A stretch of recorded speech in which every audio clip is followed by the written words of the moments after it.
Good evening guys, gagawa tayo ng sinigang na hipon guys. So dito guys, may pinakuluan akong tubig guys na may sibuyas, kamatis at saka luya. Yan guys. Ngayon, idagdag ko na ang asin guys. Kunti lang. Kasi maglagay pa tayo ng mga seasonings mamaya. Yan. Pakuluin natin to guys hanggang sa medyo lumambot naman. Yan. Ang tama talagang pagsigang ng hipon guys, maraming lahok yon, kagaya ng ganito, hipon, kangkong, sitaw, okra, talong, labanos, sibuyas, sili sigang, ground black pepper, salt, patis, at saka sinigang mix. Kaya lang, dahil isang tao lang kakain guys, at saka hindi naman siya mahilig sa gulay, so ang ginamit ko lang dito sa recipe na to ay kangkong. So, naumit ko na yung sitaw, okra, talong, labanos. So, nasa sa inyo naman yun guys, kung ikumpleto nyo ng sangkap.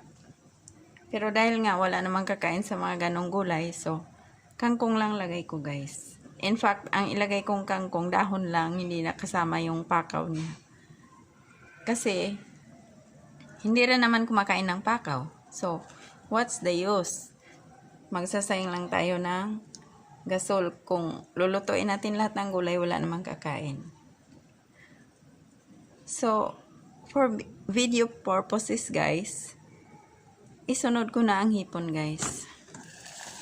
Yan. Kasi ito na may iinit pa. Dahil yung kakain ay matagal pa yun uuwi. So, isunod ko na ang hipon. Yan. Sunod ko na ang hipon guys. Buktarin lang natin. Naka-divin ang hipon guys ha. Divin ibig sabihin tinanggal yung bituka niya. Yan. Tinanggal para wala naman tayong kakainin na ano dyan. Yung putik. Kasi karamihan sa hipon may putik yan. Kasi nga nabubuhay sila sa putikan mostly. Except lang yung hipon sa dagat, hindi masyadong maputik yon. So, takpan muna natin sandali guys. Sandali lang.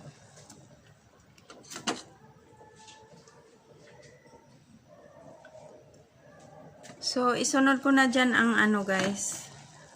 Patis. Kunti lang din. Yan. Mga kalahating kutsarita lang.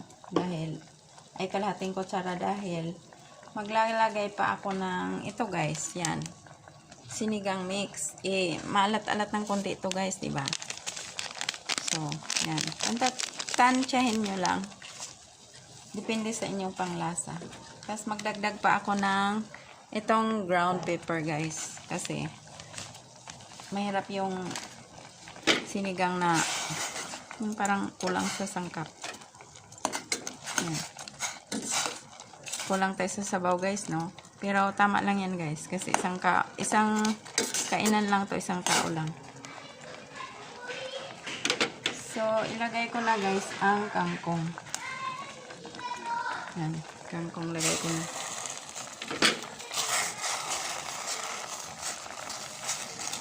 Ang ingay ng neighbors guys. Kasi Halloween party dito sa lugar namin. Nag-iikot yung mga bata. Isabay ko na rin guys ang sili, sigang. Yan. Yan. Paibabaw lang siya. Pampabango lang yan siya guys. Kasi hindi rin masyadong mahilig sa sili yung kakain yan. Ang sili kasi guys, pag nalata siya, na-overcook siya, manghang yan. Talab yan hanggang sabaw. So, takpan natin sandali guys. Para maluto yung dahon. Yan. Lakasan ko yung apoy.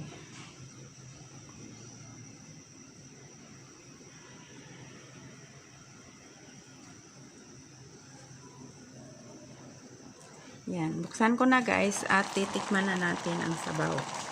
Para malaman natin kung kailangan i-adjust.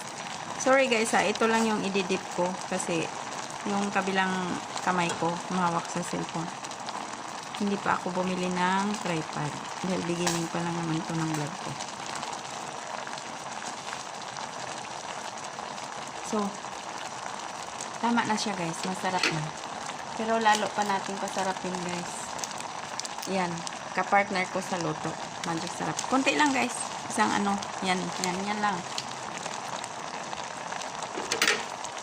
Ilang piraso lang yun. Siguro mga 3 o 4 na butil ng magic sarap. Luto na yan guys. Ating sinigang. Tikman ko ulit.